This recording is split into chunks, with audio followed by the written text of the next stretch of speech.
a sign, a sign. I feel like I'm losing my mind. Is everybody in the world blind? Please, Lord, give me a sign, a sign.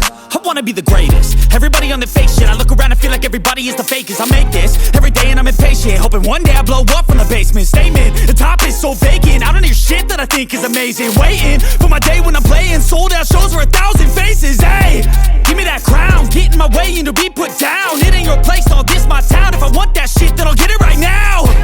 I'm losing it, the noose it fits. I'm losing shit, a stupid myth. You choose to live or choose to dip. You choose to fight or lose your grip and lose a gift. Oh. Hey guys, Coach Dan here. We are capping off the week with a nice big pull workout. This is the final workout of this week. This has been week 1 of a fat loss phase for me. So we cap it off with a pull workout so far this week. So I sort of started this week off weight-wise at about 88 or so kgs. And now I am something around 86.3. Now that seems like quite a large jump, and I would agree. If that was how it was the whole way, then that would be pretty significant as far as weight loss goes. But what happens when you initially start a fat loss phase is that you find that you drop a big chunk of weight initially, and essentially what that is probably getting food out of your digestive system, a little less water in you, all these kinds of things. So you'll often see a big hit at the beginning, and it might seem pretty significant, and you go, oh yeah, like this is going to go pretty quick, but usually it then starts to plateau out to your actual rate of weight loss. So once we kind of clear some of that stuff out of you, the extra food in you, the extra water in you, then we actually, after a couple of weeks, we might start to find your actual rate of weight loss. So in that scenario, you don't sort of go, oh, I should be losing that much all the time, I'll get disappointed. It's just like, well, I know my expectation is we get this big hit initially because, as I mentioned, you get some stuff out of you, some water out of you and stuff like that, and then we'll actually find the rate of weight loss. So you kind of estimate, oh, I know I need to take X amount of energy away, and that will get me to the rate of weight loss that I'm after. You'll see that big hit, a couple of weeks, that'll plateau out, and you'll see what your actual rate of weight loss is today. Anyway, onto the specifics of the workout for today. So back day, starting with upper back dominant exercises, then moving to lat stuff, and on this day, I also do some side delt work, some bicep work and stuff like that. So got this low row we're kicking off with at the beginning, a lean forward row, which is a new one to me, and a couple other nice row variations. And then for lats, we're going single arm on the pull down, and then a unique flexion cable row, which is very good. And then, yeah, a couple other, like I said, we've got a lateral delt machine to get us a little extra deltoid volume in this day. And then we are out and into the weekend. So let's finish off strong. Let's head to exercise 1, the low row.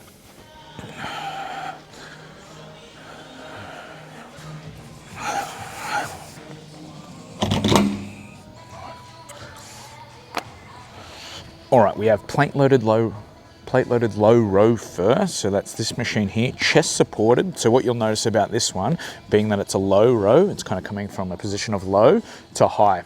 And if we think about the function or how our traps work, potentially they have multiple different jobs, like the shrugging kind of motions one, and then anything where your kind of shoulder blades are going back. This one kind of takes them back and up. So what you'll notice is as we go through some of our upper back or trap exercises today, we kind of have this one which kind of goes up, we got another one where we lean forward and it kind of comes this way, and then we've got a horizontal one. So we're kind of just going through all the functions of the traps to make sure we use all the traps and essentially grow them all equally. That's the idea. Are we, is this potentially absolutely necessary? Could we get a couple of these and be sweet for the whole week? Or as other people have categorized things, could we just work your pulling movements into horizontal and vertical? Potentially. But I'm inclined to just make sure we are ticking all those boxes off just to be certain, right? So with this one, what I'll do is I'll kind of reach over. I like to go through a large range of motion, get a good stretch through the trap. So this is set pretty far away. So I'll have to grab one handle, grab the other, and then when I'm ready, I'll sit down with them. We let the shoulder blades roll forward. So again, that's stretching out your traps, and then we're squeezing up. So the motion is not necessarily to pull your arms back, it's to pull your shoulders back, and that is where the traps come into play. So if I just pull my arm back, get a lot of, you know, lat, rear delt, bicep, all that kind of stuff. But for me to be trap, my focus and in my mind, I'm thinking drive the shoulders back and shrug them up and together. So this kind of upward shrugging kind of motion versus pulling the arm back is the focus on this one. All right, let's build up to our weight and then it's time to get going.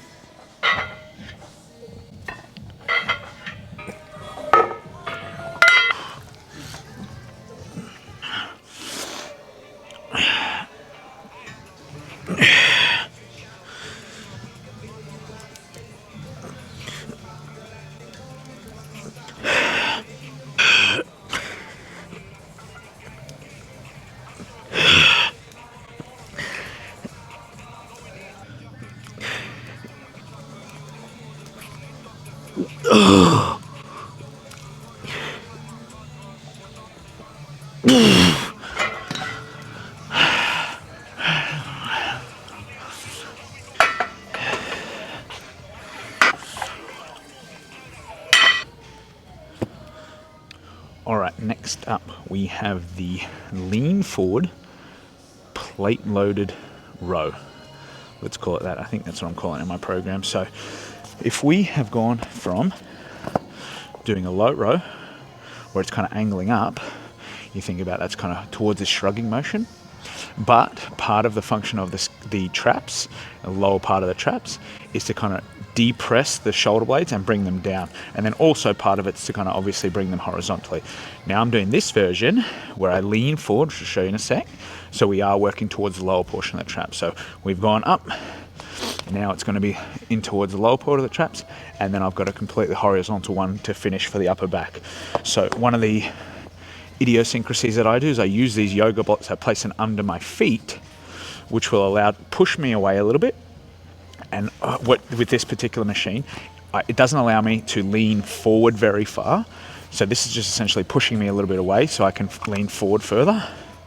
So I'll place one under one foot, place one under the other foot, and then that's just pushing me away that little bit further. Strap in. Here. Lean forward, pull. Shoulder blades come forward all the way, pull. So when you get a side on view here in a second, you'll see that I'm leaning forward such that the row is not coming directly back. It's angling slightly down because I'm changing my orientation.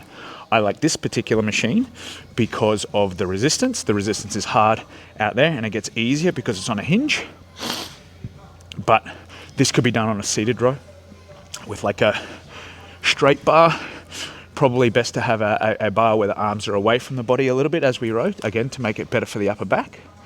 But all in all, so far this has been good and we're progressing, and I'm liking the feel of getting that sort of downward rotation a little bit of the traps, or depression of the traps. Scapula, should I say. All right, let's go.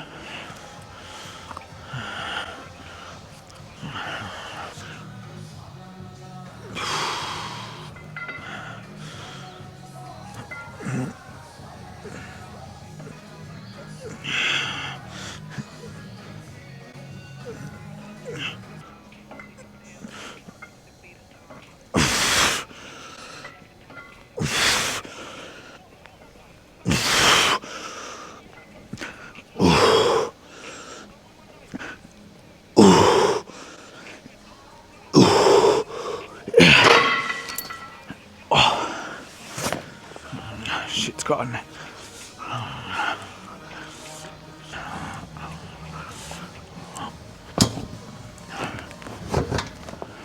Alright, so the final exercise that's focused for the upper back is another chest supported row variation. This one's pin loaded, but what you'll notice mainly is that this one's coming kind of directly horizontal, whereas I've done a low one, chest supported already. I've done a lean one, focusing on kind of the lower part of the trap, so moving those scapulas down a little bit, and now this one's going to be kind of horizontal, let the shoulders roll forward directly and go back horizontal. This one here is a neutral grip as well, neutral grip meaning palms facing towards one another. But other than that, there's not too much to discuss on that. I suppose something to keep in mind is this one here adjusts either this way or this way, which means we want it far enough this way that when we are protracting or going this way, we give it enough space that the machine doesn't kind of run into the end. When we adjust the seat height, we want to make sure we're lining ourselves up for what we want to work, the part of their back that we want to work. So if I were to get this up really nice and high, I could even single arm and low row it, make it more latty. But for me, it's a bit lower. Arms are coming away, and it's about the protraction or rolling forward of the shoulder blades and retraction. So let's get a quick demo in. I'll go across, strap in my wrist straps, bring it back with me, chest on the, let everything roll forward, chest on the pad, drive the shoulders back, roll forward, drive back. All right, let's build up our weight and smash out a couple sets here to finish off the upper back.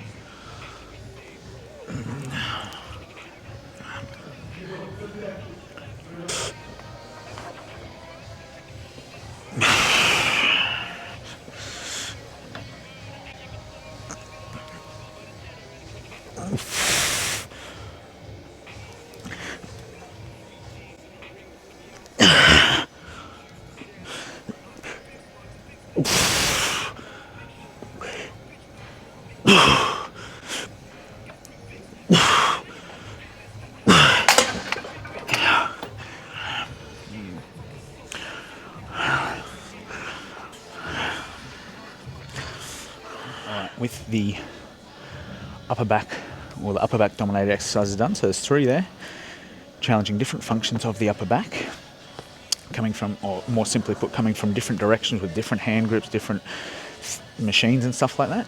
That kind of ticks the box on this day where we've worked through the upper back. Now we work onto lats. So this is going to be a single arm pull down. So this here is a specific machine for this kind of pull down. So it's got 2 separate handles here, but you could just as easily roll a bench up to a cable machine and pull. I think that's just as good.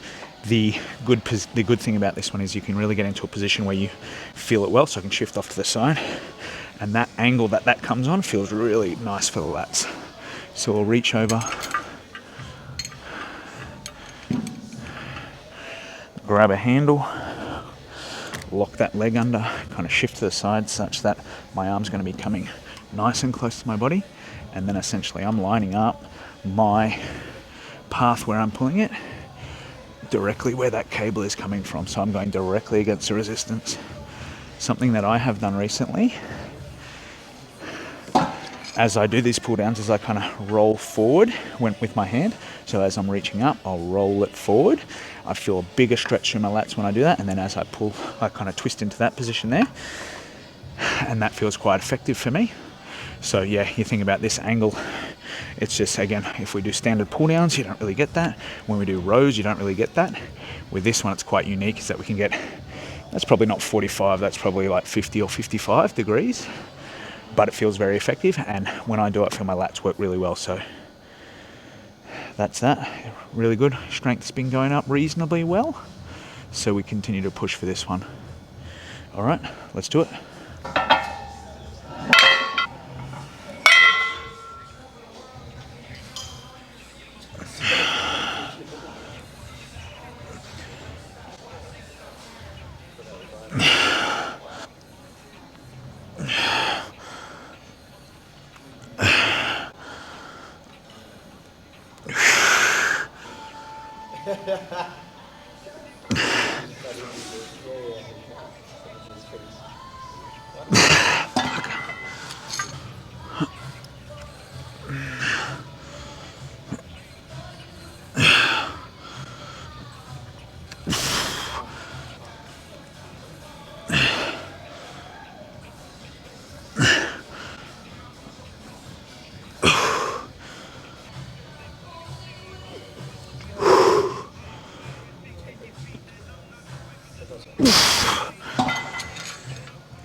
All right, next up is a seated row variation.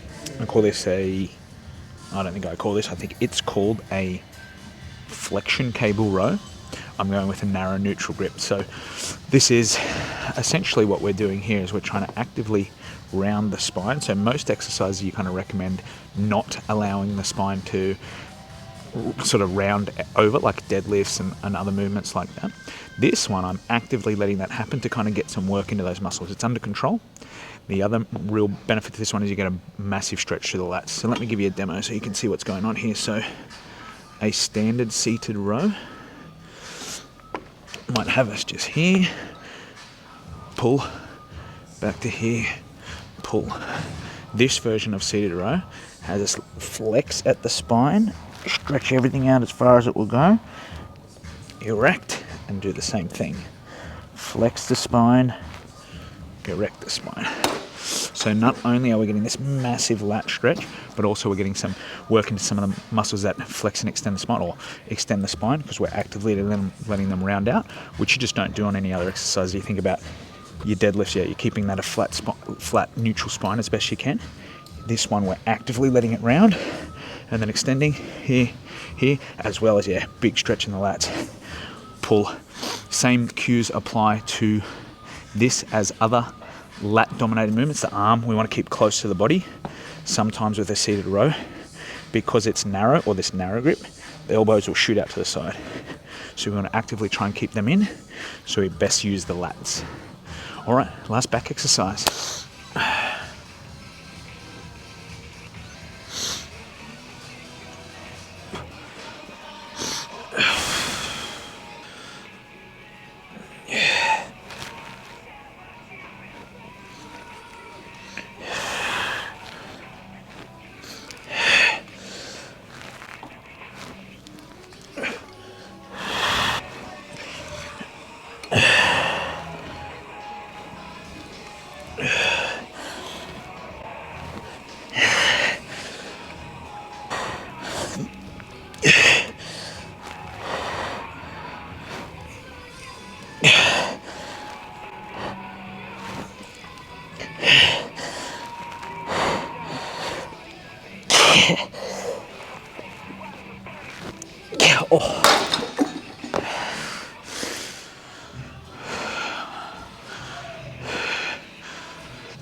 All right, next up I am going a lateral delt and bicep superset. So a superset is where we go from, well, we call this an antagonist paired superset. So we go from one exercise that uses one muscle group, and then we go to another exercise that uses the antagonist would be opposite muscle group, but in this scenario, we're just using another muscle group. So we're going from lateral delt raise machine on this machine here to a preacher curl. So these muscles don't really affect each other, or these exercises, should I say, don't affect the other muscle group. So if I was to say go from this to a dumbbell lateral raise or something like that, we'd call that a compound set, or even pre-fatiguing. But this would be an antagonist paired superset, or just a superset. So I'm going to do this lateral delt raise machine. I'm going to walk, maybe that's 20 meters or so, and then I'm going to do the bicep curl. So it's essentially saving me a bit of time, because I'm going to do 5 sets of this. If I were to do 5 sets of this, exercise, rest, that's already a big chunk of time. Then I go do that over there. We're just saving time here. We're trying to be more efficient, and they shouldn't affect each other too much. So we start here, we do a nice hard set, we walk, we jot our reps down on in our log, we get to that one, we pretty much start immediately, and we go back and forth. And I've so far found this to be fine as far as performance goes. There would be a scenario where this doesn't work, is when the 2 exercises are, or at least one of those exercises, are very systematically fatiguing. So you're doing like a big deadlift or a squat, and then you're trying to go do something else. You're in trouble for that second exercise, because the other one fatigues your whole system so much. So these 2 are pretty good though, both isolation, smallish muscle groups. So this lateral delt machine, very good. Nice angle that it goes, a nice pass. So this one, when I get you a side on angle, kind of goes 45-ish. A lot of these lateral raises machines these days go right out like this. This one here is a MedX machine lateral raise, and you don't see this brand around too much anymore, and it feels very, very good. So essentially, like any other lateral raise machine, our elbows are on the inside of the pads. We're driving up, out, controlling the way down, and then rinsing and repeating. Control, drive up. So if you think about the lateral delt as a muscle group, kind of attaching to the side of your arm, into the side of your shoulder, pulling your arm out. So you don't have to ignore this part of your arm, but more so it's this raising that up. If people do this with dumbbell lateral raises and stuff like that, they might do something like that, but really want to raise that up. All right, let's walk down. Let's demo the preacher curl, and then we'll do this as a superset.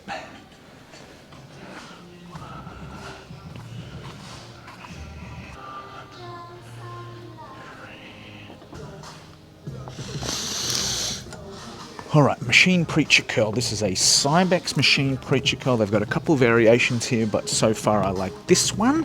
I like the preacher curl because of the stability of the bench. Now, some of the things that I discuss on this channel are things like training the muscles in a long muscle length. Now, this kind of goes against that rule because we're essentially shortening the bicep a little bit, flexing the shoulder. Essentially, the bicep, being that it passes and attaches into your scapula, will kind of help with this movement. So to stretch it out further, if we can get a good angle of this, we would take it behind the level of body. So in that regard, this is kind of going against that rule. However, there is some research comparing both exercises, and there's potentially some differences as far as different regions of the biceps working in separate those different exercises. So one where your arm's behind the level of the body and one in front. So I'm inclined to do them both over the course of time. It feels good. It feels very effective. I like the bench. It gets me jacked up. So that's that. So I'll go over. I use the wrist straps. That's probably not a necessity, but I do it anyway just so I don't have to grip too hard. And we curl. Control the way down. Feel the full stretch that you can on this machine and curl.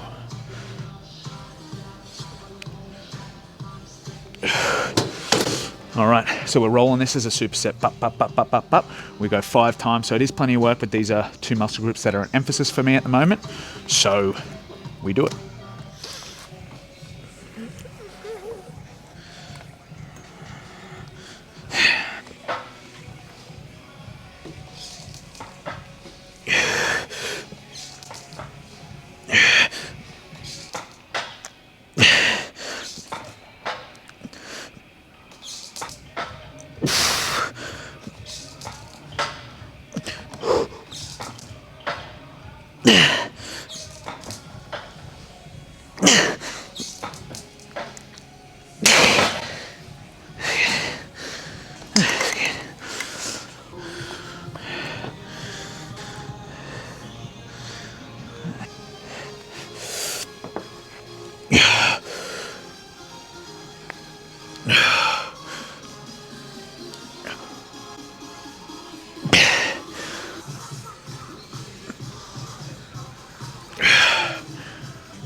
Try to take the best.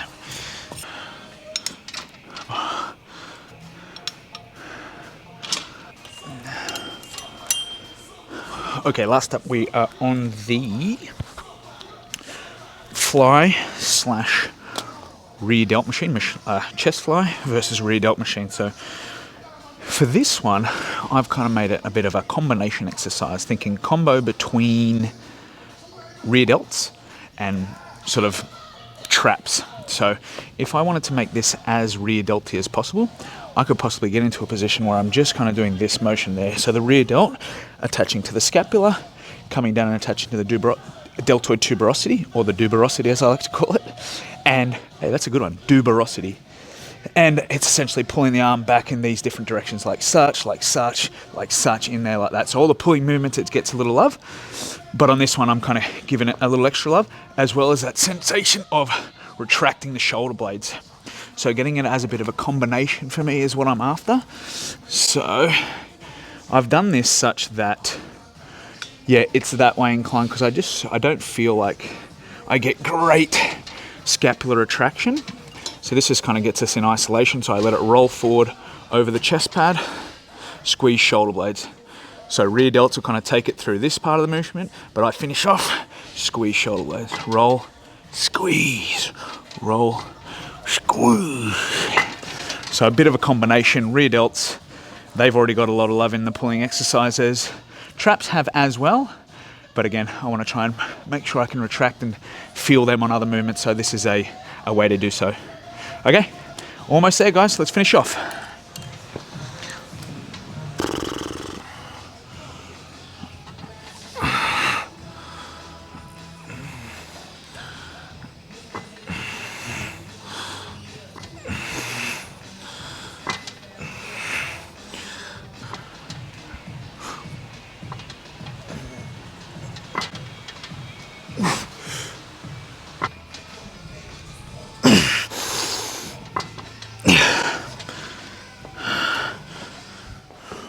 that's a wrap on the workout, guys. A big, juicy back workout.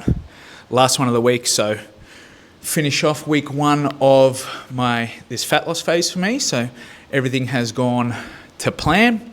Programming hasn't really changed. So what you've seen in the last couple of weeks, well, not significantly anyway, here and there are a couple of things that might not have been working and they get tweaked, but that would be regardless, fat loss, muscle gain phase, it doesn't really matter.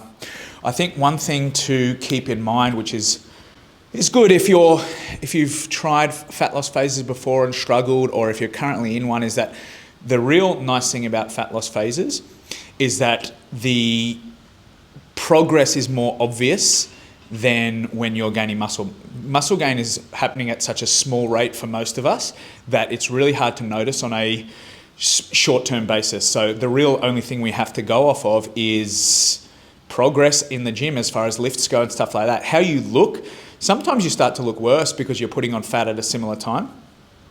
But with a fat loss phase, you start to see what all that muscle gain has done for the last, 6 to 10 months, potentially. So you start to reveal it, and then you can see what all that hard work was for, and you start to get people noticing, and that starts to give you a little bit of, it's not for them necessarily, but the noticing is a reward in itself because we are social animals. So someone starts to go, oh, like, you're looking good. It's noticeable because the fat loss phase happens more. You notice things more quickly than the muscle gain, but they didn't sort of notice the last 6 to 10 months that you've put in to then do this fat loss phase and then notice that significant change, which I think is important to keep in mind. You will notice change quicker if you can stick at it for a long enough period of time. So planning it out such that it's sustainable, that you can do it over a course, of 4, 6, 8, 10, 12, maybe 16-ish weeks at a long term, and maybe you'll have a break if you want to do a little bit more or get really, really lean, then you can go again after that type of thing. That's just,